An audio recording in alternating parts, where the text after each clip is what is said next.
Olha só, hoje a gente vai mergulhar a fundo nas ideias de Nexus, o mais novo trabalho do Yuval Noah Harari. O livro propõe uma viagem e tanto pela história de como a informação conectou a gente, sabe? Desde os nossos ancestrais lá da Idade da Pedra até, bom, até hoje, com a inteligência artificial batendo na nossa porta. E logo de cara, a análise já começa com uma pergunta que, nossa, deixa a gente pensando. É um paradoxo central. Se a humanidade é a espécie mais inteligente que já andou por aqui, por que a gente continua criando crises que ameaçam a nossa própria existência? É exatamente isso que o Harari chama de o paradoxo da inteligência. A gente vai investigar como a nossa maior força, essa capacidade incrível de compartilhar informação, acabou nos colocando, ironicamente, numa encruzilhada bem complicada. Pensa só, por milênios, a forma como a gente organiza e espalha informação nos ajudou a construir impérios, cidades, civilizações inteiras. Só que essa mesma força, hoje, parece que está alimentando crises globais. O livro faz uma conexão impressionante, desde os primeiros contadores de histórias, passando por momentos sombrios como caças às bruxas e regimes totalitários, até chegar nos desafios de agora, desinformação e inteligência artificial.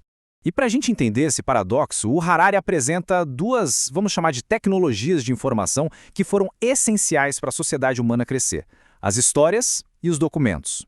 E esse contraste aqui, ele é a chave de tudo. De um lado a gente tem as histórias. Elas são tipo o nosso software emocional.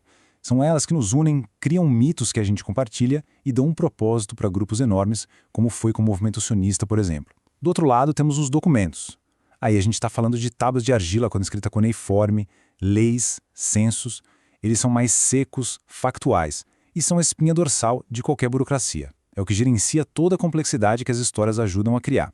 E essa linha do tempo mostra como tudo foi se acelerando, né? A gente começou com histórias passadas de boca em boca, depois a escrita cuneiforme nos deu os primeiros documentos, a invenção da imprensa por Gutenberg acelerou tudo de um jeito absurdo e hoje as redes digitais conectam o mundo inteiro em tempo real. Cada salto tecnológico desses aumentou o poder e o alcance das nossas redes de informação.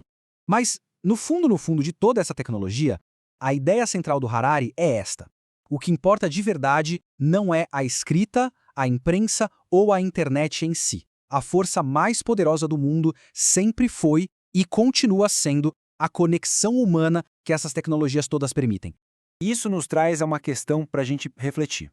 Hoje, nesse nosso mundo de redes sociais, de fake news e algoritmos para todo lado, qual dessas duas forças tem mais poder? São as narrativas emocionantes que viralizam em segundos ou são os dados e os documentos que ainda estruturam as nossas instituições? O que você acha? Quero muito saber sua opinião, então deixa um comentário aí embaixo. E claro, se essa análise está abrindo a sua mente, não esquece de curtir e seguir o canal Pneuma BR. E ativa as notificações para não perder os próximos conteúdos, hein? Agora vamos entrar numa outra parte bem interessante que Harari explora. Essa tensão que existe entre sistemas que se dizem perfeitos, infalíveis, e aqueles que, pelo contrário, admitem que podem errar. A análise coloca dois modelos bem diferentes lado a lado. De um, a gente tem sistemas baseados em dogmas como textos religiosos, onde a autoridade é absoluta, sagrada e qualquer voz contrária é silenciada para manter a ordem. Do outro, a gente tem sistemas como a ciência moderna, que o livro exemplifica com o DSM, o Manual de Diagnósticos.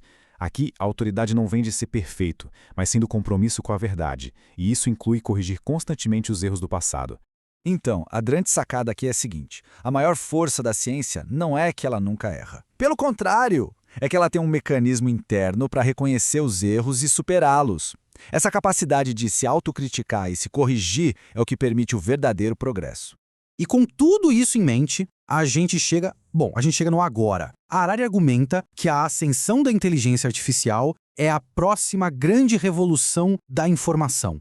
E ela nos força, como espécie, a fazer uma escolha crucial. A inteligência artificial, para ele, é o nexo definitivo. É o ápice de milênios de evolução da informação. Não é só mais uma ferramenta. É uma rede com o poder de organizar e influenciar o mundo que a gente nunca viu antes na história da humanidade. Só que, claro, esse poder todo vem com uma lista de desafios gigantesca.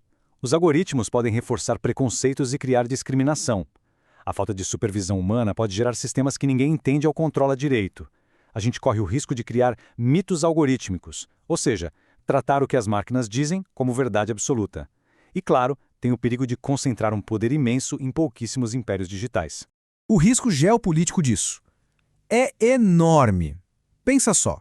Diferentes países e empresas com abordagens totalmente diferentes para governar a IA. Um modelo focado em vigilância total, outro em privacidade. Isso pode criar uma divisão profunda no mundo, um mundo bipolar, onde impérios digitais competem com base em valores que não conversam entre si. E é assim que o livro nos deixa, com essa pergunta final, que fica ecoando. Num mundo que vai ser cada vez mais moldado por inteligências que não são humanas, como é que a gente faz para se reconectar com aquilo que nos une? Como podemos usar essa rede tão poderosa para redescobrir o que temos em comum, em vez de criar ainda mais divisões? É uma questão que, sem dúvida, vai definir o nosso futuro.